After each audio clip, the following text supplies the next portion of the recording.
কর্তৃপক্ষের যথাযথ নজরদারি না থাকার ফলে লাগামহীনভাবে বেড়েই চলেছে ভোজ্য তেলের দাম। বিশেষজ্ঞরা বলছেন, এক শ্রেণীর ব্যবসায়ীদের স্বার্থ রক্ষায় দফায় দফায় বাড়ছে সয়াবিন তেলের মূল্য।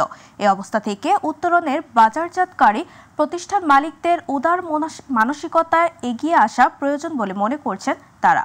জাহিদ আহমেদ বাবুর বিশেষ রিপোর্ট। দেশের বাজারে অনেক আগে থেকেই দেখা দিয়েছিল ভোজ্য তেলের সংকট, কিন্তু সেই সংকট কিছুটা কমে আসে রোজার শেষ ভাগেই।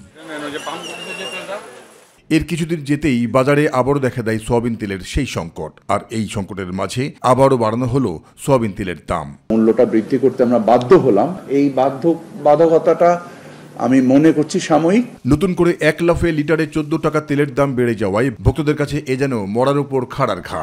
1 লাফে 14 টাকা ঘোষণা দিবে কেন? আগে সবসময় দেখছি দাম বাড়লে 50 পয়সা 1 টাকা বাড়ে, এখন 1 লাফে 14 টাকা। কোন সুবিধার কারণে জনগণের সাথে এই পায়তারা করতেছে তা জানা নাই। হঠাৎ করে ঈদের পরপরই দোকানদারে অনেক বেশি প্রতি লিটারে 14 টাকা বাড়তি যাচ্ছে। সমস্ত কোম্পানিগুলো যে কোম্পানি সিন্ডিকেট করি, তারা রেট নির্ধারণ করে বাজারে মাল ছাড়ায়। যেমন আমি গতকালে শুনেছি তাদের আগে যে রেটের মালগুলো আছে তারা নাকি স্টক করে রাখছে, মাল ছাড়ায় না, কিন্তু বাজারে যখন ক্রেতারা আসে তখন কিন্তু মূল্য দেখে কিনে।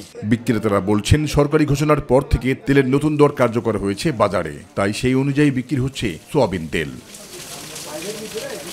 আবার কেউ কেউ জানান, নতুন মোড়কজাত তেল বাজারে আসা মাত্রই বাড়তি দামে বিক্রি করবেন সয়াবিন। এখনো নতুন রেটের মাল আসে না, আর যেগুলো আগের রেট আছে এখনো আগের রেটে বিক্রি হচ্ছে। ঈদের পরে আজকে তেল পাইছি, তাও নতুন রেটে। পুরান রেটে ঈদের পরে আমরা একটা মালও পাইনি, আজকের থেকে নতুন রেটের মাল পাইছি, আমরা ওই মাল বিক্রি করতেছি নতুন রেটে। এটার দাম হইলো 5 লিটারের দাম হইলো 922 টাকা, 2 লিটার হইলো 378 টাকা। আমরা 378 টাকায় বিক্রি করতেছি। বিশ্ববাজারে সয়াবিন তেলের দাম কমলেও বাংলাদেশের বাজারে দর বৃদ্ধি মোটেও কাম্য নয় বলে মনে করেন কনজিউমার অ্যাসোসিয়েশন অব বাংলাদেশের সাধারণ সম্পাদক অ্যাডভোকেট হুমায়ুন কবির। বিগত 54 বছরেও এই মার্চে পর্যন্ত এইভাবে একটা পর্যায়ের মধ্যে 14 টাকা বেড়ে যাওয়া, এটা কোনো যৌক্তিক কারণ আছে বলে আমরা কনজিউমারদের পক্ষ থেকে বলতে পারি। আমরা ভোক্তা হিসেবে আমরা মনে করি এটা আমাদের উপরে চাপাই দেওয়া হয়েছে এবং আমাদের ধৈর্যের পরীক্ষা করতেছে ওনারা। ভোক্তা স্বার্থে এটার দাম বিশ্ববাজারে এরকম বেড়েই থাকে, সরকার ভর্তুকি দিয়ে হলে ভোক্তা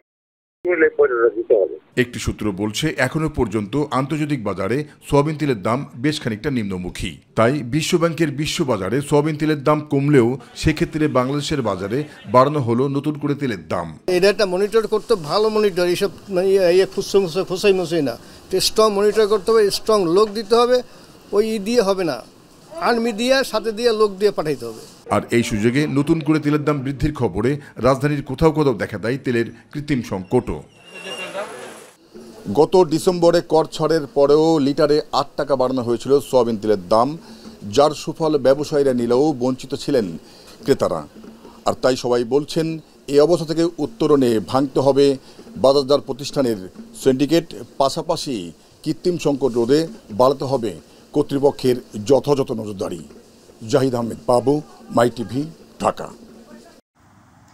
6 দফা দাবি আদায়ে আজ সারা দেশে পলিটেকনিক ইনস্টিটিউটগুলোতে মহাসমাবেশ করবে শিক্ষার্থীরা। কারিগরি ছাত্র আন্দোলনের ব্যানারে এই সমাবেশ হবে। শনিবার রাইজ ইন রেড মানববন্ধন কর্মসূচি শেষে এ ঘোষণা দেন শিক্ষার্থীরা। শুক্রবার দুপুরে 6 দফা দাবি আদায়ে মাথায় কাফনের কাপড় বেঁধে গণমিছিল করেন পলিটেকনিক শিক্ষার্থীরা। 6 দফা দাবিতে প্রায় 1.5 মাস ধরে ধারাবাহিক কর্মসূচি করছেন পলিটেকনিক শিক্ষার্থীরা। বৃহস্পতিবার শিক্ষার্থীদের একটি প্রতিনিধি দলের সঙ্গে অতিরিক্ত সচিব রেহানা ইয়াসমিনের বৈঠক হয়, কিন্তু তাতে শিক্ষার্থীরা সন্তুষ্ট হননি। এ অবস্থায় তারা আন্দোলনের কর্মসূচি চালিয়ে যাওয়ার ঘোষণা দেন।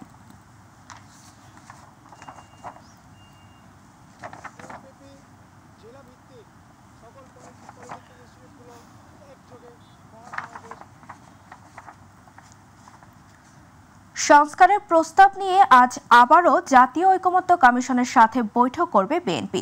বিএনপির স্থায়ী কমিটির সদস্য সালাহউদ্দিন আহমেদের নেতৃত্ব নজরুল ইসলাম খান সহ ও 5 সদস্যের প্রতিনিধি দল আজ বৈঠকে অংশ নেবেন। এর আগে গত বৃহস্পতিবার কমিশনের সঙ্গে আলোচনা করে বিএনপি।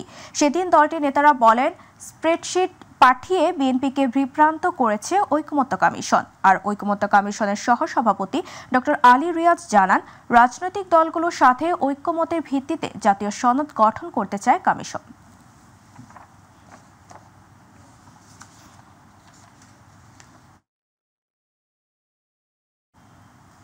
দর্শক, বৈঠকের বিষয়ে জানাতে এই মুহূর্তে আমাদের সঙ্গে যুক্ত হচ্ছেন সহকর্মী আবু সাইদ অপু।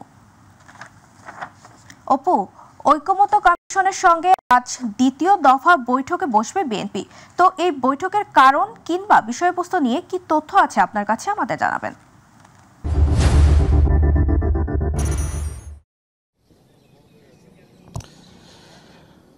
তাবাসসুম, আপনাকে ধন্যবাদ। আপনি যেমনটি জানতে চেয়েছেন যে আজকে বিএনপির সাথে যে জাতীয় ঐকমত্য যে কমিশন রয়েছে তার বৈঠক রয়েছে, তবে তার আগে একটি কথা না বললে নয় যে 5ই আগস্টের যে রাজনৈতিক পট পরিবর্তনের পরে কিন্তু যে অন্তর্বর্তীকালীন সরকার যে 6টি সংস্কার কমিশন গঠন করেছিল তার মধ্যে কিন্তু অন্যতম একটি কমিশন ছিল জাতীয় ঐকমত্য কমিশন, যার মাধ্যমে সমস্ত রাজনৈতিক দলগুলোকে একখানে করে একটি অবাধ, সুষ্ঠু, নিরপেক্ষ নির্বাচন কিভাবে জাতিকে উপহার দেওয়া যায় এবং তাদের পরামর্শক্রমে এই নির্বাচনটি সম্পন্ন করতে চায় যাতে করে 14, 18 এবং 24-এর মতো নির্বাচন প্রশ্নবিদ্ধ না হয়। সেই লক্ষ্যে কিন্তু এই কমিশনের আসলে জন্ম হয়েছে এবং সেই ধারাবাহিকতায় কিন্তু বিভিন্ন রাজনৈতিক দলের সাথে, বিভিন্ন স্টেক হোল্ডারদের সাথে জাতীয় ঐকমত্য কমিশন কিন্তু আসলে বৈঠক চলমান রেখেছেন। তো এরই ধারাবাহিকতায় গতকালকে এনসিপি জাতীয় ঐকমত্য কমিশনের সাথে বৈঠকের পরে আজকে কিন্তু বিএনপি ঠিক 11টা 10 মিনিটে আসার কথা রয়েছে এবং আমরা সকল গণমাধ্যম কর্মী অপেক্ষা করছি। তবে তার আগে একটি বিষয় আপনাকে তথ্য আমি দিয়ে রাখি। এর আগে কিন্তু 17 মার্চ বিএনপির স্থায়ী কমিটির সদস্য সালাউদ্দিন আহমেদ 166টি সুপারিশ নিয়ে কিন্তু এই জাতীয় ঐকমত্য কমিশনে এসে জমা দিয়েছিলেন এবং এর মধ্যে এই জমা দেওয়ার সময় যে টিমটি এসেছিলেন তারা কিন্তু বেশ কিছু 5টি সুপারিশ তারা করে গিয়েছিলেন এবং পরামর্শ করে গিয়েছিলেন, যেগুলোর মধ্যে সবচেয়ে বেশি ঠাঁই পেয়েছিল যে নির্বাচন ব্যবস্থা, সংবিধান কিছুটা সংযোজন এবং বিয়োজন, পাশাপাশি আইনশৃঙ্খলা রক্ষা এবং দুর্নীতি দমন এবং নির্বাচন এবং বিচারহীনতার সংস্কৃতি, এই জায়গা থেকে উত্তরণের জন্য যে পদগুলো দরকার সেক্ষেত্রে কিছুটা তারা পরামর্শ দিয়ে গেছেন। এর পরপর কিন্তু 17 এপ্রিল কিন্তু তারা আবার এসেছেন এই 5টি বিষয়ে ঐকমত্য কমিশন কী ধরনের পদক্ষেপ নিয়েছেন বা কী ধরনের পরামর্শ নিয়েছেন সেই বিষয়টি জানতে, এবং তারাও আসলে এই বিষয়টিতে সম্মত প্রকাশ করেছেন, কারণ এটা জাতিগত বিষয়। কারণ বিএনপি চায় মৌলিক অধিকার প্রতিষ্ঠিতের মাধ্যমে যাতে একটি ভোটাধিকার যেন ফিরে আসে। এখন আসলে কিছুক্ষণ পরে বৈঠক চলবে এবং বৈঠকের পরে আসলে তাদের সাথে কি বৈঠক চলছে ঐকমত্য কমিশনের এবং কি বৈঠকের আসলে আলোচনা হয়েছে সেই বিষয়টি আমরা পরবর্তী সংবাদে যুক্ত হয়ে জানাতে পারবো যে আসলে বিএনপির যারা প্রতিনিধি 8 সদস্যের দল আসবেন তাদের সাথে কী ধরনের আলোচনা হয়েছে ঐকমত্য কমিশনের। তো এটাই ছিল আমার কাছে সংসদ ভবনের এলাকা থেকে সর্বশেষ খবর। তাবাসসুম, আপনাকে ধন্যবাদ। দর্শক, ঐকমত্য কমিশনের দ্বিতীয় দফার বৈঠকের সবশেষ তথ্য জানাচ্ছিল আমাদের সহকর্মী আবু সাইদ অপু। শুধু সড়ক কিংবা ফুটপাত দখল করে নয়, ব্যস্ততম সড়কও দখল করে ব্যাটারি চালিত অটোরিকশা থরে থরে সাজিয়ে রেখে যেমন বানিয়েছে স্ট্যান্ড, তেমনি ইচ্ছে মতো গড়ে তোলা হয়েছে গ্যারেজও। কার মদদে এসব চলছে কেউ স্বীকার না করলেও হাতে নাতে ধরা পড়ে বিদ্যুৎ চুরি করে শত শত গাড়ির চার্জ দেওয়ার দৃশ্য। আর গতি নিয়ন্ত্রণহীনতার 7 কাহন্ত রয়েছে। তাপস চন্দ্র দাসের ক্যামেরায় আবু সাইদ অপুর 5 পর্বের ধারাবাহিক বিশেষ প্রতিবেদনের আজ দেখুন দ্বিতীয় পর্ব।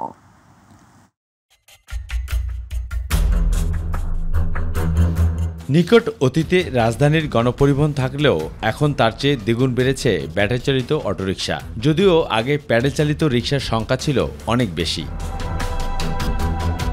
প্রশাসনের নাগে ডগায় এসব চলায় আইন প্রয়োগ করা হলেও তেজগাঁও, মোহাম্মদপুর, মিরপুর, মহাখালী এমন কোনো এলাকা নেই যে ফুটপাতের রাস্তা দখল করে এভাবেই থরে থরে রাখা হয়েছে ব্যাটারি চালিত অটোরিকশা।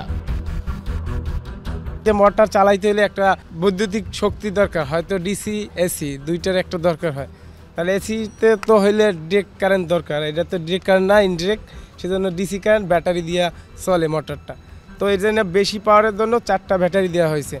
এই যে চার্জ দেওয়ার জন্য এই যে এই প্রান্তে টার্মিনাল 2টা যোগ করে দিয়েছে, প্লাস মাইনাস, এখান থেকে টার্মিনালে সংযুক্ত করার সাথে এটা চার্জ হয়। তাই গন্তব্য ব্যাপার তেজগাঁও, সেখানে ক্যামেরায় ধরা পড়ে কিভাবে বিদ্যুতের খুঁটি থেকে বিদ্যুৎ সংযোগ চুরি করে শত শত ব্যাটারি চালিত অটোরিকশায় বাণিজ্যিক মিটার বলে চার্জ দেওয়া হচ্ছে। ডিভাইস লাগে, ব্যাটারি লাগে, চার্জার লাগে, কন্ট্রোল বক্স লাগে, পিক আপ লাগে। না ব্রেক কাজ করে, এটা হাইড্রোলিক ব্রেক না, তো এটা আপনার রিস্কার ব্রেক।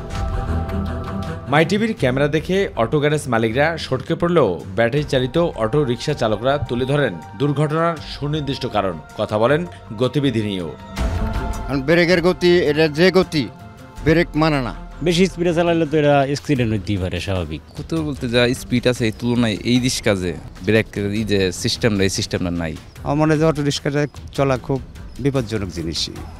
এটা যে কোনো মুহূর্তে মনে করেন যে যার একটা হাতে লাগা দিতেছে। তবে এসব ব্যাটারি চালিত অটোরিকশা অবৈজ্ঞানিকভাবে তৈরি হওয়ায় অনেকটাই বাধ্য হয়ে জীবনের ঝুঁকি নিয়ে যাতায়াত করতে হয় নগরবাসীকে। অটো রিক্সা উঠতে আমার খুব ভয় লাগে, আমি খুব অটো উঠি না বাবা, আমি কখনো উঠি না। এ উঠতে যে তারা ওনার ধরে গাড়ি চালায়, ব্রেক নাই, নাই, তাদের কোনো শরীর নিরাপত্তা নাই, তাদের কোনো লাইসেন্স নাই, তাদের কোনো গাড়ি কোনো কাগজপাতি নেই। গাড়িটা যেমন জোরে চলতেছে, যদি আরেক গাড়ি লোকে মেরা দেয় তো আমার অ্যাক্সিডেন্ট হইব।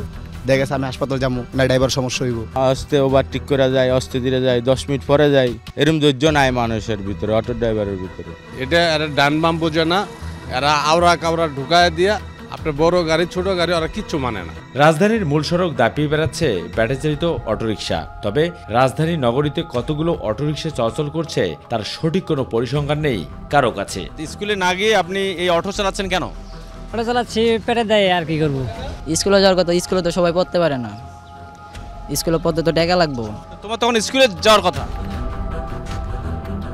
আমি পায়ে রিক্সা চলাই একটা জিনিস এড়ানোর জন্য, ওইটা হইলো মানে আইনি কোনো যানজট যে না থাকে, আমি আইনটা শ্রদ্ধা করি। একদিক দিয়ে ওরা ভাড়ায় কম, আরেক দিক দিয়ে মানুষ যাইতে পারতেছে সহজে, সময়টা কম লাগতেছে।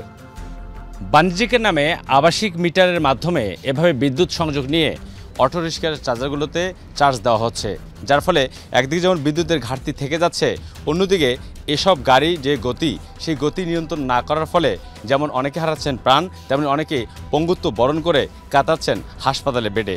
এই থেকে কি পরিত্রাণের কোনো পথ নেই? এমনটি প্রশ্ন নগরবাসীর। তেজগাঁও থেকে আবু সাদ অপু, মাই টিভি, ঢাকা।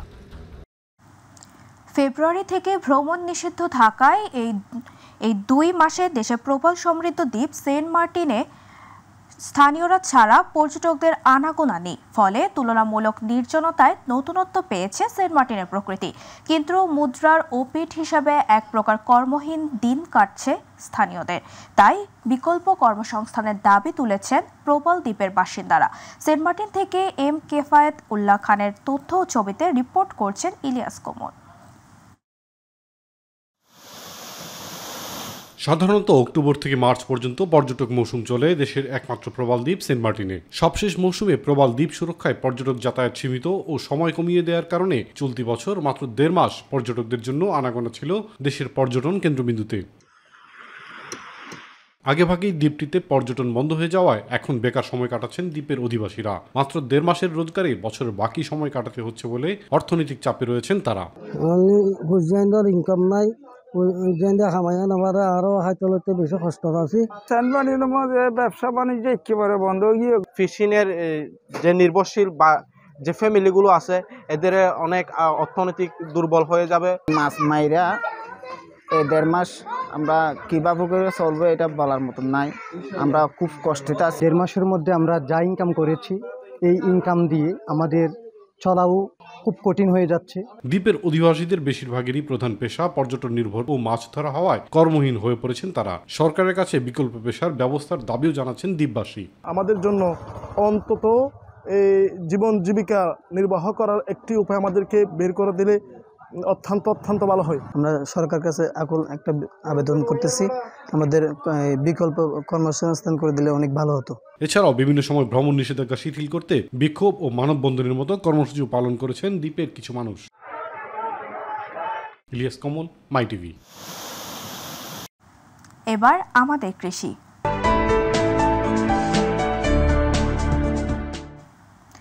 টাঙ্গাইলের নাগরপুর উপজেলায় চলতি মৌসুমে ভুট্টার বাম্পার ফলন হয়েছে। চরাঞ্চল জুড়ে শুধু ভুট্টার আবাদ। বাতাসে দুলছে সবুজ পাতা। ফসল ঘরে তোলার প্রস্তুতি নিচ্ছেন কৃষক। বলছেন উৎপাদন খরচ কম থাকায় অনেকেই আগ্রহী হয়েছেন। ভালো দরের জন্য সহযোগিতা চেয়েছেন তারা। প্রতিনিধি আনিস খানের রিপোর্ট, জানাচ্ছেন শামস তাবরিজ উচ্ছ্বাস। টাঙ্গাইলের নাগরপুর উপজেলার চরাঞ্চল জুড়ে চলতি মৌসুমে চাষ হয়েছে 2100 হেক্টর জমিতে ভুট্টার। কৃষকরা জানান অন্যান্য ফসলের তুলনায় ভুট্টার উৎপাদন খরচ কম, এ কারণে উপজেলার চরাঞ্চলে ভুট্টা চাষে আগ্রহী হয়ে উঠছেন চাষিরা। চলতি মৌসুমে ফলন ভালো হয়েছে, দাম ভালো পাওয়ায় খুশি তারা। গতবারের চাইতে আর কি আশাবাদী, অনেক ভালো দাম পাবো। এভাবে যদি ফলন হয় তাহলে দেশের কৃষি খাত সমৃদ্ধি হবে। খরচ কম হলে ওটা ফলন বেশি, এটা তাতে ভুট্টার আবাদ বৃদ্ধি করতে কৃষকদের প্রয়োজনীয় প্রশিক্ষণ ও সহযোগিতার কথা জানায় কৃষি বিভাগ। প্রতিনিয়ত বিভিন্ন বিষয়ে পরামর্শ প্রদান করার কারণে এবছর ভুট্টার আবাদের ফলন ভালো হয়েছে। ফলন ভালো হওয়াতে কৃষকরা উৎসাহিত হচ্ছে এবং ব্যাপক পরিমাণ লাভবান হচ্ছে। ফসলের ন্যায্য মূল্য নিশ্চিত করা গেলে কৃষকরা লাভবান হবেন। একই সাথে আগামীতে টাঙ্গাইলের নাগরপুর উপজেলায় ভুট্টার আবাদ আরও বাড়বে, এমনটাই প্রত্যাশা সংশ্লিষ্টদের। শামস তাবরিজ উচ্ছ্বাস, মাই টিভি নিউজ ডেস্ক।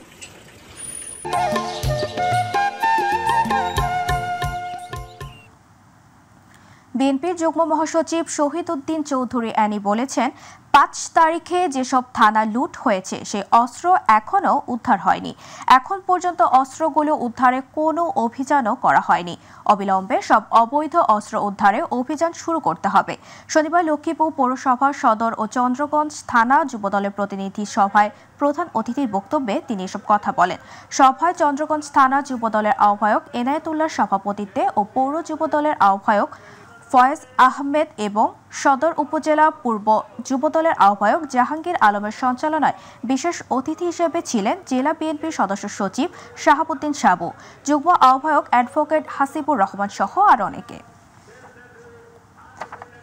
৫ তারিখে যে সমস্ত থানাগুলো লুট হয়েছে, ৬ তারিখে যে সমস্ত থানাগুলো লুট হয়েছে, সে অস্ত্র কি উদ্ধার হয়েছে? তাহলে এই সরকারের কাছে জিজ্ঞাসা, কেন এখন পর্যন্ত অস্ত্র উদ্ধার অভিযান চলছে না? এই অস্ত্র যদি বাইরে থাকে তার বিরুদ্ধে ব্যবহার হবে, আমাদের বিরুদ্ধে, জনগণের বিরুদ্ধে। এই সুযোগ দেওয়া যাবে না। অবিলম্বে অস্ত্র উদ্ধারের অভিযান জারি করতে হবে, অভিযান শুরু করতে হবে। রাশিয়া ইউক্রেন যুদ্ধে ব্রাহ্মণবাড়িয়ার আশুগঞ্জে আকরাম হোসেন নামে এক যুবক নিহত হয়েছে। নিহত আকরাম হোসেন আশুগঞ্জ উপজেলার লালপুর ইউনিয়নের চেঙ্গামোড়া গ্রামের মোহাম্মদ মোর্শেদ মিয়ার ছেলে। আকরামের মৃত্যুর খবর পাওয়ায় তার পরিবার ও এলাকায় নেমে আসে শোকের ছায়া। নিহত আকরাম হোসেনের বাবা মোর্শেদ মিয়া জানান, গত 10 মাস পূর্বে নরসিংদীর পলাশ একটি টেকনিক্যাল ট্রেনিং সেন্টার থেকে ওয়েল্ডিং কাজ শিখে ওই ট্রেনিং সেন্টারের মাধ্যমে ওয়েল্ডার ভিসা নিয়ে রাশিয়াতে একটি চায়না কোম্পানিতে যান। দীর্ঘ 7 মাস ওই কোম্পানিতে কাজ করার ওই খানকোর এক দালালের খপ্পরে পড়ে বেশি বেতনের প্রলোভনে পড়ে তিনি রাশিয়া ইউক্রেন যুদ্ধে রাশিয়ার পক্ষে 15 দিন প্রশিক্ষণ করে সৈনিক হিসেবে যুদ্ধে অংশগ্রহণ করেন। ইজি বাইক ও বাস শ্রমিকদের মধ্যে বিরোধকে কেন্দ্র করে বাস শ্রমিকদের সাথে রূপসা থানার অফিসার ইনচার্জের আচরণের প্রতিবাদে খুলনা পূর্ব রূপসায় 3 ঘন্টা বাস মিনিবাস চলাচল বন্ধ করে। এতে যাত্রীরা পরে চরম দুর্ভোগে। পরে বাস মিনিবাস মালিক সমিতি, মোটর শ্রমিক ইউনিয়ন ও থানা পুলিশের যৌথ বৈঠক শেষে পুনরায় বাস চলাচল শুরু হয়। শনিবার পূর্ব রূপসা বাস স্ট্যান্ডে এই ঘটনা ঘটে। পরে বাস মালিক সমিতি ও শ্রমিক ইউনিয়নের নেতৃবৃন্দের সাথে থানা পুলিশের সাথে সমঝোতা হলে পুনরায় বাস চলাচল শুরু হয়। দিনাজপুরের পার্বতীপুরে বিএনপির নেতাকর্মীদের নিয়ে যৌথ সভা অনুষ্ঠিত হয়েছে। বেলাইচন্ডী ইউনিয়ন বিএনপির উদ্যোগে শনিবার বেলাইচন্ডী দাখিল মাদ্রাসা মাঠে এই সভার আয়োজন করা হয়। এ সময় পার্বতীপুর উপজেলা সভাপতি এসজেড-এম রেজাউনুল হক, সিনিয়র সহসভাপতি এসজেড-এম মেনহাজুল হক, ফুলবাড়ী উপজেলা বিএনপি সাধারণ সম্পাদক মোস্তাক আহমেদ চৌধুরী খোকন সহ উপজেলা বিএনপি, ইউনিয়ন বিএনপি ছাড়াও বিভিন্ন অঙ্গ সহযোগী সংগঠনের নেতাকর্মীরা উপস্থিত ছিলেন।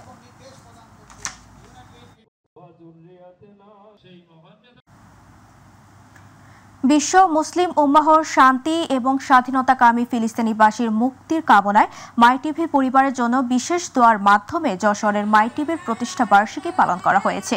সকালে যশোরের চান্দোয়া এতিমখানা ও হাফিজিয়া মাদ্রাসার হলরুমে কোরআন খতম ও দোয়া মাহফিল মাইটিভির যশোর জেলা প্রতিনিধি শরীফুল ইসলামের আয়োজনে উপস্থিত ছিলেন সাংবাদিক আলতাফ হোসেন, মন্তাজ হোসেন। এ সময় মাইটিভির পরিবারের জন্য ও বিশ্ব মুসলমানদের জন্য শান্তি কামনা করে দোয়ার অনুষ্ঠান পরিচালনা করেন হাফেজ হাদিউজ্জামান।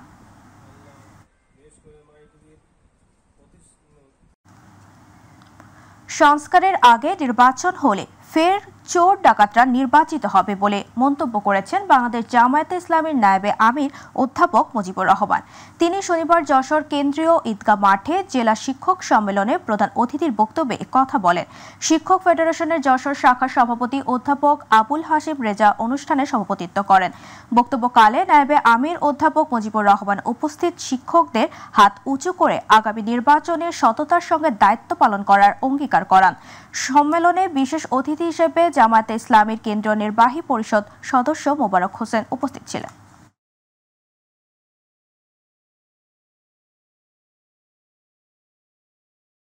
শাসক যদি চোর হয় তার অধীনে যারাই বসবাস করবে এবং যারা চাকরি বাকরি করবে সবাইকে চোরে পরিণত করে দিয়ে যাবে। কথা ঠিক কিনা? এই চরিত্র আমরা দেখেছি বিগত সময়। উপদেষ্টার কাছে আমাদের বিনীত আবেদন থাকলো। আরেকটি কথা বলতে চাই, আগে হবে সংস্কার, তারপরে হবে নির্বাচন। আগে কি হবে? জোরে বলেন, আগে কি হবে? আরো জোরে বলেন, আগে কি হবে? কুষ্টিয়ার কুমারখালীর সন্ধ্যা নন্দলালপুর মাধ্যমিক বিদ্যালয়ের নৈশ প্রহরীর ঝুলন্ত মরদেহ উদ্ধার করেছেন থানা পুলিশ। সকালে সন্ধ্যা নন্দলালপুর সরকারি প্রাথমিক বিদ্যালয়ের আম গাছের ডালে গলায় রশি দেওয়া ঝুলন্ত মরদেহ উদ্ধার করা হয়। নিহত হয়েছে নন্দলাল ইউনিয়নের নন্দলাল মাঠপাড়া এলাকার আকমল হোসেনের ছেলে স্বাধীন হোসেন। তিনি পেশায় সন্ধ্যা নন্দলাল মাধ্যমিক বিদ্যালয়ের নৈশ প্রহরী পদে কর্মরত ছিলেন।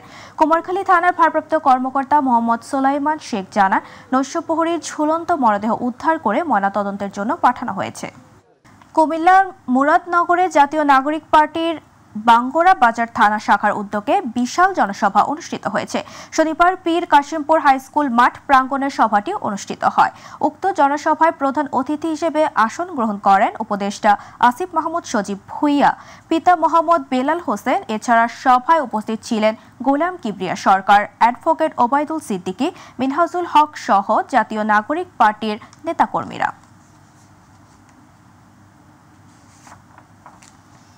গত 16 বছর 12টি মামলা খেয়েছি, 3বার জেলে গিয়েছি। আমার সাথে বিএনপির অনেক ভাইয়েরা জেল ছেড়েছে, কারাবরণ করেছে। আমাদের উপদেষ্টা আসিফ মাহমুদ সজীব ভুইয়া দায়িত্ব পাওয়ার পর আমাদের মুরাদনগরের বিভিন্ন উন্নয়নমূলক কাজ হাতে নিয়েছেন। কাইকুবার সাহেব সরকারের উচ্চ মহলে অভিযোগ করেছেন যে আমাদের উপদেষ্টা আসিফ মাহমুদ সজীব ভুইয়া নাকি মুরাদনগর সকল উন্নয়ন নিয়ে আসতেছেন। না হলে সত্যের মুক্ত ধারা যেমন প্রবাহমান থাকবে না, রাষ্ট্র ক্ষমতার বলে মিথ্যা চাপিয়ে দিবে, তেমনি জীবনের নিরাপত্তা, অধিকার, স্বার্থহীনতাও ছিনতাই হয়ে যাবে। মানবতার রাষ্ট্র মানে সর্বজনীন মানবতা ভিত্তিক রাষ্ট্র।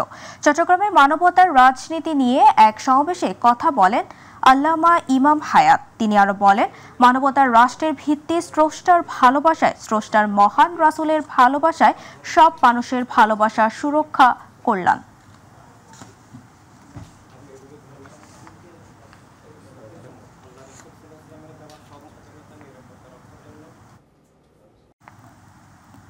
গাইবান্ধার সাদুল্লাপুরে লাইসেন্স হেলমেটবিহীন মোটরসাইকেল, অবৈধ 3 হুইলার, ভারী যানবাহনের ফিটনেস পরীক্ষায় সেনাবাহিনী ও জেলা ট্রাফিক পুলিশের সমন্বয়ে গঠিত যৌথ বাহিনী বিশেষ অভিযান পরিচালনা করেছে।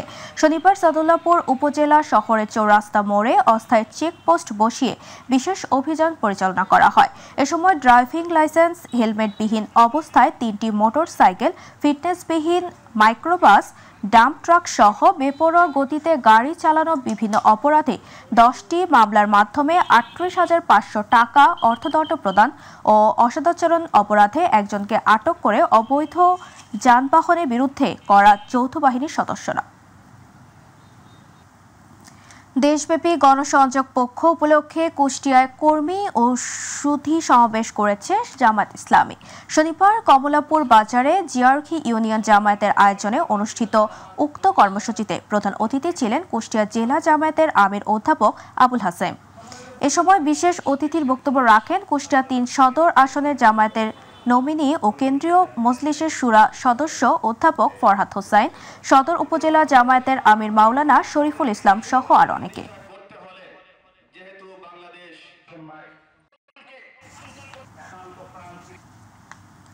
লক্ষ্মীপুরে ইউনিয়ন পরিষদের চেয়ারম্যান সহ আওয়ামী লীগের মোট ৬ নেতাকে গ্রেফতার করা হয়েছে। শনিবার সদর মডেল থানার ভারপ্রাপ্ত কর্মকর্তা আব্দুল মোন্নাফ ও কমলনগর থানার ভারপ্রাপ্ত কর্মকর্তা তৌহিদুল ইসলাম বিষয়টি নিশ্চিত করেছেন। তাদের নিজ এলাকা থেকে অভিযান চালিয়ে গ্রেফতার করেছে পুলিশ।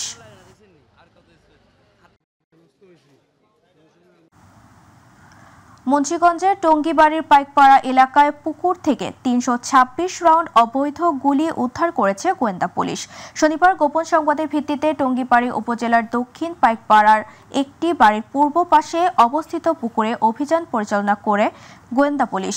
এ সময় পুকুরের দক্ষিণ পাশে বুক সমান পানির নিচ থেকে রশি দিয়ে গাছের ডালের সঙ্গে আটকানো প্লাস্টিকের বস্তায় রক্ষিত একটি টিনের গুলির বস্তা ৩২৬ রাউন্ড চায়না রাইফেলের গুলি পরিত্যক্ত অবস্থায় উদ্ধার করা হয়।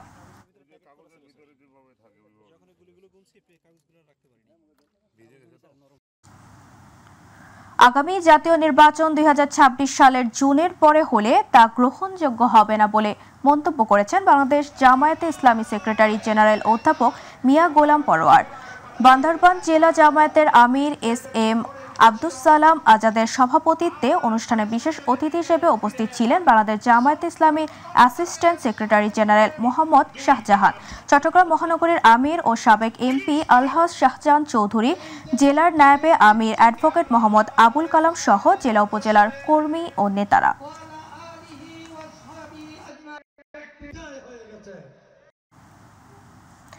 বুকের তাজা রক্ত ঢেলে দিব, তবুও ভারতের কর্তৃত্ববাদী সার্থক হতে দিব না বলে মন্তব্য করেছেন বিএনপি চেয়ারপারসন উপদেষ্টা ও সাবেক সংসদ সদস্য বীর মুক্তিযোদ্ধা অধ্যাপক শাহজাহান মিয়া। শনিবার গাজায় বর্বরোচিত গণহত্যা ও ভারতে মুসলিম নির্যাতনের প্রতিবাদে চাঁপাইনবাবগঞ্জের শিবগঞ্জে বিক্ষোভ মিছিল ও সমাবেশে এসব কথা বলেন তিনি। শিবগঞ্জ উপজেলা ওলায়েমে কেরাম ও অনুষ্ঠানে এই কথা বলেন তিনি। শিবগঞ্জ কেন্দ্রীয় জামে মসজিদের ইমাম মাওলানা নবিবুর রহমানের সভাপতিত্বে বক্তব্যে আরও রাখেন শিবগঞ্জ কাঁচা বাজার জামে মসজিদের ইমাম আব্দুর রফ, উপজেলা মডেল মসজিদের ইমাম ওমর ফারুক, শিবগঞ্জ পৌর বিএনপির আহ্বায়ক শফিকুল ইসলাম সহ অন্যান্যরা। এই সরকারকে আমি আহ্বান করতে চাই, আপনারা এই গাজার অত্যাচারের বিরুদ্ধে, এই ফিলিস্তিন যে অত্যাচার করছে, নিকটবর্তী ভারতে কি হচ্ছে আইন নিয়ে, এটা আজ নতুন না, এটা ইসলামের বিধান। এই অর্থ নিয়ে যে অত্যাচার তারা করছে, মন করা আইন তারা যে করেছে, এবং তার প্রতিবাদ করতে গিয়ে হাজার হাজার মুসলমানকে যে নির্যাতন সহ্য করতে হচ্ছে, হত্যা করা হচ্ছে, আপনারা সবাই জানেন। এই জন্য আমরা সবাই তীব্র নিন্দা ও ক্ষোভ প্রকাশ করছি। পটুয়াখালীর বাউফলে ৫০০ পিস ইয়াবা সহ মোহাম্মদ লিটন খন্দকার নামে একজনকে গ্রেফতার করেছে পুলিশ। অপরদিকে ডেভিল হান্ট অপারেশনে উপজেলা ছাত্রলীগের সাবেক সাধারণ সম্পাদক মীর মশিউরকে গ্রেফতার করে আদালতে পাঠিয়েছে পুলিশ। গভীর রাতে পৃথক অভিযান চালিয়ে তাদের উপজেলার আদাবাড়িয়া ইউনিয়ন থেকে তাদের গ্রেফতার করা হয়। বাউফল থানার ইন্সপেক্টর তদন্ত আতিকুল ইসলাম জানান, গ্রেফতারকৃতদের পটুয়াখালী আদালতে পাঠানো হয়েছে। যে আসামি লিটন খন্দকার একজন পেশাদার মাদক